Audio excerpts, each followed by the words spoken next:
আসসালামু আলাইকুম, আপনাদের সবাইকে স্বাগত জানাচ্ছি। এখনকার আলোচনা আপনাদের সঙ্গে আছি আমি সিরাজুল ইসলাম। দর্শক, খুবই গুরুত্বপূর্ণ ঘটনা ঘটে গেছে কিছু। যেমন তুরস্ককে F-35 যুদ্ধ বিমান দেবে না আমেরিকা, মার্কিন কংগ্রেস আপত্তি তুলেছে। আমি প্রথম দিনেই কিন্তু বলেছিলাম যে ডোনাল্ড ট্রাম্প এই কথা বলেছেন, কিন্তু দেখা গেল 2 দিন পরে এ কথা ও কথা, কংগ্রেস রাজি হচ্ছে না, ইত্যাদি ইত্যাদি নানান কথা বলে হয়তো তুরস্ককে F-35 যুদ্ধ বিমান দেবে না। আজকে খবর এসেছে যে কংগ্রেস রাজি হচ্ছে না, তাই ডোনাল্ড ট্রাম্প এরদোগানকে F-35 দিতে পারছেন না। এটা যেমন একটা, তেমনি আর একটা চমৎকার খবর। আমেরিকা বিভিন্ন মাধ্যমে ইরানের কাছে প্রস্তাব দিয়েছে যে সাময়িক সময়ের জন্য যুদ্ধবিরতি করো, এবং তারা পাকিস্তানের মধ্যস্থতায় যে সমঝোতা স্মারক সই হয়েছিল সেই স্মারকে ফিরতে রাজি। তবে এর সাথে যুক্ত করতে হবে ইয়েমেনের হুতিদেরকে। কেন এই কথা বলছেন? হরমুজ এবং বাবাল মান্দে প্রণালী দুটোকে চেপে ধরেছে। কন্ট্রোল কার হাতে? ইরানের হাতে। এপাশে পাকিস্তান সরাসরি চীনের দ্বারস্থ হয়েছে। এই যে পরিস্থিতি, সেই পরিস্থিতিতে চীন যাতে কূটনীতির একটা দফারফা করে দেয়, ব্যবস্থা করে দেয়। কেন? সৌদি আরবের সাথে পাকিস্তানের যে প্রতিরক্ষা চুক্তি আছে, সেই প্রতিরক্ষা চুক্তি অনুসারে পাকিস্তান এখন ইয়েমেনের বিরুদ্ধে যুদ্ধ করতে বাধ্য। কিন্তু এই যুদ্ধ করলে একদম সর্বনাশ হয়ে যাবে। এই সর্বনাশ থেকে বাঁচার জন্য তাড়াতাড়ি পাকিস্তান চীনের কাছে এগিয়ে গেছে যে ভাই এই জায়গায় হেল্প করুন, কূটনৈতিক ব্যবস্থা নিন, তা না হলে এই যুদ্ধে জড়ালে আমার মান মর্যাদা, অর্থনীতি, কূটনীতি, আন্তর্জাতিক অঙ্গনে গ্রহণযোগ্যতা সমস্ত সব কিছু শেষ হবে। বিশেষ করে মুসলিম বিশ্বে ভয়ঙ্কর সর্বনাশ হয়ে যাবে। এছাড়া মধ্যপ্রাচ্যকে কেন্দ্র করে বিশ্ব রাজনীতির যে পরিবর্তনটা চলছে, এই পরিবর্তন মারাত্মকভাবে ক্ষতিগ্রস্ত হবে। অতএব চীন, আপনি একটু ব্যবস্থা নিন। চীন কি করে সেই বিষয়ে আমি এই আলোচনায় মোটামুটি বিস্তারিত কথা বলার চেষ্টা করব। এপাশে এই যে কথাগুলো বলছি তার বাস্তব প্রমাণ আমি আপনাদেরকে দিচ্ছি। গত যে রাতটা গেছে, অর্থাৎ শুক্রবার দিবাগত রাতে আমেরিকা ইরান কেউ কাউকে হামলা চালায়নি বলে খবর পাওয়া যাচ্ছে। হয়তো ইরান ইরাকের এরবিল অঞ্চলে যেদিকে কুড় দিয়েছে সেদিকে মনে হয় ড্রোন দিয়ে একটা হামলার চেষ্টা করেছিল, বাট বড় দাগে কুয়েত, বাহরাইন, কাতার, সংযুক্ত আরব আমিরাত, সৌদি আরব, জর্ডান এর কোনো ঘাঁটিতে হামলা চালায়নি।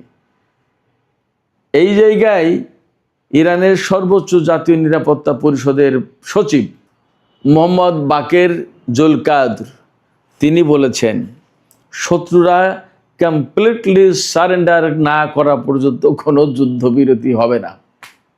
এখন আমেরিকা কি করবে? আরও মজার একটা খবর দিয়ে আমি বিস্তারিত আলোচনায় চলে যাই। এখানেই জানাতে হবে আপনাদেরকে, হরমুজ প্রণালী এলাকার যে উপকূলীয় এলাকা জাস্ক বন্দর আছে, সেখানে একটা বন্দর আব্বাস, জাস্ক বন্দর, তারপরে চবাহার বন্দর, এই জাস্ক বন্দর ওই এলাকার স্থানীয় লোকজন, আমি একদিন বলেছিলাম না যে লাঠি সোটা নিয়ে ঘোরাঘুরি করছে, এবার লাঠি সোটা না, এবার হাতে বন্দুক অস্ত্র নিয়ে ঘোরাঘুরি করছে, পাহারা দিচ্ছে। হরমুজ প্রণালী এলাকার উপকূল ভাগ পাহারা দিচ্ছে, এবং তারা অপেক্ষা করছে যে আমরা অপেক্ষা করছি মার্কিন সেনারা কবে আসবে। পরিস্থিতি এই রকম। ইরানের লোকজন টকবক করে ফুটছে আমেরিকার বিরুদ্ধে স্থলযুদ্ধ করার জন্য। আমেরিকা কি আদৌ এই স্থলযুদ্ধের ঝুঁকি নেবে? ডোনাল্ড ট্রাম্প কিন্তু এখনো বলে যাচ্ছেন ইরান এখন চুক্তির ব্যাপারে খুব সিরিয়াস, তারা চুক্তি চাই, তো দেখি তারা কি করে, এবং এই জন্য আমরা একটু অপেক্ষা করছি। কিন্তু আসলে কি ইরান চুক্তির জন্য সিরিয়াস ডোনাল্ড ট্রাম্প? কারণ 12-13 দিনের যে যুদ্ধ হলো, এতে আমেরিকার ঘাঁটিগুলো আর আস্ত নেই মধ্যপ্রাচ্যে। সুপ্রিয় দর্শক, চলুন আমরা বিস্তারিত আলোচনা করি এই সব বিষয় নিয়েই। আর যদি আলোচনা ভালো লাগে তাহলে নিশ্চয়ই আপনারা লাইক, কমেন্ট, শেয়ার করবেন এবং চ্যানেলটি সাবস্ক্রাইব করে সাথে থাকবেন। দর্শক, প্রথমেই যে কথা বলেছিলাম যে তুরস্ক দিয়েই শুরু করি। তুরস্কের প্রেসিডেন্ট রজব তাইয়েপ এরদোগান, যাকে অনেকে রিসেপ তাইয়েপ এরদোয়ান বলেন, তিনি কিছুদিন আগে তুরস্কের রাজধানী আঙ্কারায় নেটো জোটের শীর্ষ সম্মেলন হয়েছিল। সেই সম্মেলনে পৃথিবীর অর্থাৎ নেটো জোটের যে সমস্ত সদস্য দেশের সরকার বা রাষ্ট্রপ্রধান এসেছিলেন তাদেরকে পিস্তল গিফট করেছিলেন। সেখানে একটা গুরুত্বপূর্ণ ব্রেক থ্রু ছিল তুরস্কের জন্য, যে মার্কিন প্রেসিডেন্ট ডোনাল্ড ট্রাম্প ঘোষণা দিয়ে গিয়েছিলেন তুরস্ক যদি S-400 হস্তান্তর করে অন্য কোনো দেশের কাছে দিয়ে দেয় বা ফেরত দেয় বা বিক্রি করে ফেলে বা ধ্বংস করে, তাহলে তুরস্ককে তিনি F-35 যুদ্ধ বিমান সরবরাহ করবেন। আমি সেই দিনই বলেছিলাম যে তুরস্ককে এই যে আশার বাণী শোনালেন, এই আশার বাণী বাস্তবায়ন হবে কিনা তা নিয়ে আমার যথেষ্ট সন্দেহ আছে। কারণ আমি এও বলেছিলাম যে ডোনাল্ড ট্রাম্প একসময় বলবেন যে আমি তো দিতে চেয়েছিলাম, কংগ্রেস রাজি হলো না, যে আইন আছে সে আইন বদলাতে চায় না, সে আইন তো বদলাতে হলে ভোটাভুটি করতে হবে, সংশোধনী আইন আনতে হবে, সেটা তো কংগ্রেস করতে চায় না। এবং আলটিমেটলি মার্কিন কংগ্রেসের উপরে যে ইসরায়েল লবি আইপ্যাকের যে প্রভাব, ওই প্রভাবের ঊর্ধ্বে উঠে মার্কিন কংগ্রেস কোনো মতেই তুরস্ককে এই F-35 যুদ্ধ বিমান দিতে পারবে না। শুধু তাই না, সৌদি আরব যে চুক্তি করেছে, এই চুক্তি অনুযায়ী যদি সৌদি আরব পরমাণু কর্মসূচি পরিচালনা করতে হয় তাহলে সেটা দিবা স্বপ্ন থাকবে। ওই যে বলেছে না যে ইসরায়েলকে স্বীকৃতি দিলে তার সাথে সম্পর্ক করলে তবেই মাত্র এই চুক্তি বাস্তবায়ন করা হবে। তার মানে আমেরিকা, বিশেষ করে ডোনাল্ড ট্রাম্পের প্রশাসন ইসরায়েলের এজেন্ডা নিয়ে বসে থাকে। ইসরায়েলের এজেন্ডা বাস্তবায়ন হবে তাহলে ডোনাল্ড ট্রাম্প আপনাকে সব কিছু দিয়ে দেবে। যেমন সংযুক্ত আরব আমিরাত, বাহরাইন ডোনাল্ড ট্রাম্পের বা ইসরায়েলের এজেন্ডা বাস্তবায়ন করেছে, ডোনাল্ড ট্রাম্প সব কিছু দিয়ে দিয়েছে তাদের। আপনি চান কি?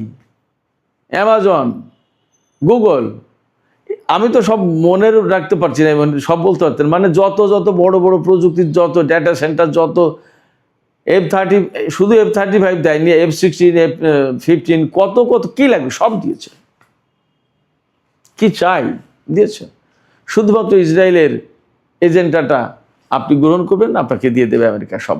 ডোনাল্ড ট্রাম্পের প্রশাসনের অন্তত এটা নীতি। সেক্ষেত্রে ইসরায়েলের যতক্ষণ পর্যন্ত আপত্তি থাকছে যে তুরস্ককে F-35 যুদ্ধ বিমান দেওয়া যাবে না, ততক্ষণ পর্যন্ত মার্কিন কংগ্রেস তুরস্ককে F-35 দিতে পারবে না। যদি কোনোদিন ইসরায়েলের সাথে এই মাত্রায় সম্পর্ক নিতে পারে যে যেখান থেকে ইসরায়েলের চেয়ে তুরস্ককে বেশি বিশ্বাস করবে, সেই দিন শুধুমাত্র তুরস্ক F-35 যুদ্ধ বিমান পাবে, তার আগে না। সুপ্রিয় দর্শক, আমার কথাই আপনাদের দ্বিমত আছে কিনা? যদি দ্বিমত থাকে প্লিজ কমেন্ট করে জানাবেন। এবার আমরা ইরান মধ্যপ্রাচ্যের এই অঙ্গনে চলে আসি। মার্কিন প্রেসিডেন্ট ডোনাল্ড ট্রাম্প বলেছেন যে ইরান খুব সিরিয়াস, এখন একটা চুক্তি চাই তারা। এই চুক্তিটা করার জন্য নতুন করে অনেক কিছু ভাবতে হচ্ছে, কিন্তু দেখি তারা কি করে, কত দূর যায়। তবে আমরা হুতি যে হামলা চালিয়েছে সৌদি আরবের উপরে, এটার জন্য ইরানকে দায়ী করছে এবং ইরানকে এর পরিণতি ভোগ করতে হবে, হামলা চালাবো, এটা সেটা বহু কিছু বলেছে। কিন্তু বাস্তবতা হচ্ছে যে গত 12-13 দিনের যে যুদ্ধটা হলো, এই যুদ্ধে ইরান এবার যা করেছে সেটা হচ্ছে মধ্যপ্রাচ্যের মার্কিন যত ঘাঁটি ছিল সমস্ত ঘাঁটিতে একেবারে বেছে বেছে বড় বড় জায়গায় হামলা চালিয়েছে। যেসব জায়গার প্রযুক্তিগুলো ধ্বংস করে দিলে আমেরিকার আর নড়াচড়ার কোনো উপায় থাকে না, সেই কাজ করেছে বেছে বেছে। আমরা ছোটোবেলায় বিলে মাছ ধরতে গেলে ছোট মাছ প্রথমে দেখতাম যে সবই ধরি, তারপরে দেখলাম যে বড় বড় মাছ যখন পাওয়া যাচ্ছে তখন ছোট মাছ বাদ দিয়ে কিন্তু বড় বড় মাছ ধরতাম। এটা স্বাভাবিক নিয়ম। ইরান এই 12-13 দিনের যুদ্ধে এই বড় বড় মাছ ধরেছে, রাঘব বোয়াল স্বীকার করেছে। কীরকম? ওই যে ঘাঁটিগুলোর বিমান, ড্রোন, হ্যাঙ্গার, রেডার সিস্টেম, ক্ষেপণাস্ত্র প্রতিরক্ষা ব্যবস্থা, এই সমস্তগুলো একদম সমানে ধ্বংস করেছে।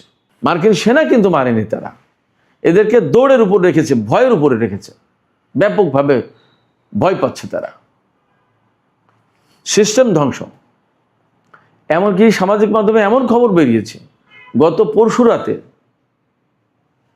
ইরানের উপকূলীয় অঞ্চলে এবং উত্তরাঞ্চলে কাস্পিয়ান সাগরে বন্দর আনজারি নামে একটা বন্দর আছে, ওই বন্দরে হামলা চালিয়েছে আমেরিকা।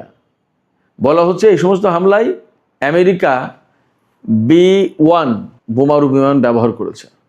এবং সামাজিক মাধ্যমে কেন যেন খবরটা ছড়িয়ে পড়েছে, আই ডোন্ট নো, যে ইরান একটি B-1 বিমান ধ্বংস করেছে। আমি বলছি না যে নিশ্চিত খবর, বাট ছড়িয়ে পড়েছে। আসলে সত্য মিথ্যা আমি জানি না, এখনও স্বাধীনভাবে যাচাই করা যায়নি, বাট এই খবরটা এই ভিডিও ফুটেজে ছড়িয়ে পড়েছে, হতে পারে AI দিয়ে। কিন্তু একটা কথা নিশ্চিত থাকুন, ইরানের যে হামলা, এই ইরানের হামলায় আমেরিকা নাস্তানাবুদ হয়েছে, ভীষণভাবে সংকটের মুখে পড়েছে, মারাত্মকভাবে চাপের মুখে পড়ার কারণেই শুধুমাত্র গত রাতে হামলা বন্ধ করেছে। নতুন করে চুক্তিতে ফিরতে চাই, নতুন করে যুদ্ধবিরতি চাই। ইরানের কাছে এখন যুদ্ধবিরতির জন্য একরকমের তারা অনুরোধ করছে। আগের বার তা হয়েছিল, এখন তাই করছে। এই জায়গা থেকে কাতার আহ্বান জানিয়েছে যে পাকিস্তানে যে ইসলামাবাদ সমঝোতার স্মারক সই হয়েছিল পাকিস্তানের উদ্যোগে, বিশেষ করে সেই সমঝোতার স্মারকে ফিরতে হবে দুই পক্ষকে, কাতার বলছে। পাকিস্তান তো বলছেই। পাকিস্তানের পররাষ্ট্রমন্ত্রী ইসাকদার গতকাল সাংঘাই সহযোগিতা সম্মেলনে গিয়েছিল, সেখানে ইরানের পররাষ্ট্রমন্ত্রীর সাথে কথা বলেছে, সেখানে রাশিয়ার পররাষ্ট্রমন্ত্রী ছিলেন, চীনের পররাষ্ট্রমন্ত্রী ছিলেন, সবার সাথে কথা হয়েছে এবং নতুন করে কূটনৈতিক উদ্যোগের কথা বলছেন। এবং এই জায়গা থেকে পাকিস্তান চীনকে একদম আনুষ্ঠানিকভাবে অনুরোধ করেছে ভেতরে ভেতরে যে আপনারা একটু দয়া করে আসুন, উদ্যোগী হন। আপনারা যেহেতু প্রভাবশালী দেশ, বড় দেশ, আপনাদের সাথে আমেরিকারও সম্পর্ক আছে, অর্থনৈতিক সম্পর্ক ইরানেরও আছে। সেক্ষেত্রে ইরানকেও বলুন, আমেরিকাকেও বলুন, যাতে সমঝোতার স্মারক অনুযায়ী একটা সমাধান করা যায়। মধ্যপ্রাচ্য তা না হলে সর্বনাশ হয়ে যাচ্ছে। এবং এখানে সৌদি আরব আর ইয়েমেনের ভিতরে যেহেতু বড় রকমের সংঘাত শুরু হয়ে গেছে এবং পাকিস্তানের সাথে সৌদি আরবের নিরাপত্তা চুক্তি আছে, এই নিরাপত্তা চুক্তি অনুসারে পাকিস্তান সৌদি আরবের পক্ষে যুদ্ধ করতে বাধ্য। এ অবস্থায় পাকিস্তান পড়েছে মহাবিপদে। ইরানের সাথে তার সম্পর্ক এই যুদ্ধে জড়িয়ে গেলে বেলুচিস্তান নিয়ে আর এক সংকট তৈরি হবে, ইরানের সাথে সংকট তৈরি হবে, সম্পর্কের অবনতি ঘটবে, বেলুচিস্তান নিয়ে সংকটে পড়বে। ইসরায়েল ভারত এখানে অ্যাক্টিভ হয়ে যাবে, বেলুচিস্তানের স্বাধীনতা ঠেকানো মুশকিল হয়ে যাবে, গোয়াদার বন্দর চলে যাবে, চীনের অর্থনীতি ঝুঁকির মুখে পড়বে, চীনের সাথে পাকিস্তানের সম্পর্ক খারাপ হবে, মুসলিম বিশ্বে পাকিস্তানের অবস্থা ভয়ঙ্কর খারাপ হবে, মুসলিম বিশ্বে মারাত্মক রকমের বিভেদ সৃষ্টি হবে, অনেক কিছু। পাকিস্তান একা যদি যুদ্ধে জড়িয়ে যায় তাহলে এই অনেকগুলো সংকট তৈরি হবে। এই অবস্থায় পাকিস্তান চীনকে বলেছে যে আপনারা একটু সাহায্য করুন, এই কূটনৈতিক উদ্যোগ নিয়ে দুই পক্ষকে একটা শান্তির দিকে আনা যায় কিনা সেই চেষ্টা করুন। এবং চীনও দেখছে যে তার তো অর্থনৈতিক চাপের মুখে বাব আল মানদেব প্রণালী, হরমুজ প্রণালী বন্ধ হয়ে গেলে চীন তো প্রতিদিন প্রায় 60-65 লাখ ব্যারেল তেল এই মধ্যপ্রাচ্য থেকে নেয়। এখন এগুলো বন্ধ হয়ে যাচ্ছে, চীনের অর্থনীতি তো ঝুঁকির মুখে পড়েছে। এই অবস্থায় চীনও হয়তো একটা উদ্যোগী হবে। সবচেয়ে বড় কথা, এখানে আমেরিকার প্রয়োজনটাও কিন্তু কম না। আমেরিকার হাতে আর অস্ত্র আছে সাকুল্যে 4 সপ্তাহ থেকে 1 মাস যুদ্ধ চালাতে পারবে তারা, এরকম রিপোর্ট আছে। তাদের তেলের দাম যে পর্যায়ে গেছে তাতে আমেরিকার অর্থনীতিও চাপের মুখে, সেখানে তেলের দাম প্রচুর বেড়ে গেছে, সারা বিশ্বে বেড়েছে, মারাত্মক অনিশ্চয়তা তৈরি হয়েছে। গত 40 দিনের যুদ্ধের সময় তেলের যে অনিশ্চয়তা তৈরি হয়েছিল তার চেয়ে এখন অনেক বেশি মারাত্মক অবস্থা। কারণ আগেরবার হরমুজ প্রণালীর প্রবলেম ছিল, এবার হরমুজ প্রণালী বা বাব আল মানদেব প্রণালী দুটোই সংকটে, দুটোই বন্ধ এবং রীতিমতো 2 জায়গায় যুদ্ধ চলছে। অতএব বিশ্ব অর্থনীতি কলাপস করবে। হরমুজ প্রণালীর যেমন কন্ট্রোল ইরানের হাতে নিয়েছে, তেমনি বাব আল মানদেব প্রণালীর কন্ট্রোল ইয়েমেনের হুতিদের হাতে। আর এই ইয়েমেনের হুতিরা বেসিক্যালি নিয়ন্ত্রিত হয় ইরানের মাধ্যমে। সেক্ষেত্রে এখানে যদি ইরানের সাথে চুক্তি না করা হয় তাহলে কারোর কোনো উপায় নেই। ইরানকে যেভাবে আসলে চিন্তা করেছিল আমেরিকা, আসলে টোটাল হোমওয়ার্ক না করেই তারা যুদ্ধে জড়িয়ে গেছে। সেই কারণে এখন ইরানের সাথে যুদ্ধ করতে এসে দেখে যে মহাবিপদ। একবার হরমুজ আটকে দেয়, একবার বাব আল মানদেব প্রণালী আটকে দেয়, একবার মধ্যপ্রাচ্যের ঘাটি মাটি সব তছনছ করে দেয়। এখন পরিস্থিতি এমন, আমেরিকার সামনে শ্যাম রাখি না কুল রাখি এই পরিস্থিতি। এই পরিস্থিতিতে যদি নতুন করে যুদ্ধবিরতির দিকে না যায় তাহলে মহাসংকটে চীনের অর্থনীতি, মহাসংকটে পাকিস্তান, মহাসংকটে সৌদি আরব, মহাসংকটে আমেরিকা। এই অবস্থায় ইরানকে রাজি খুশি করাতে হবে। কিন্তু ইরানকে রাজি খুশি করাতে গেলেই কি হবে? এত সহজেই তারা কি ছেড়ে দেবে? না।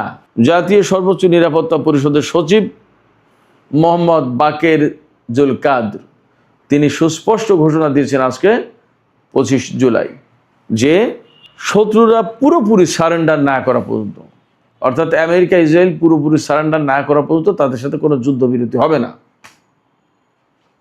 কেন?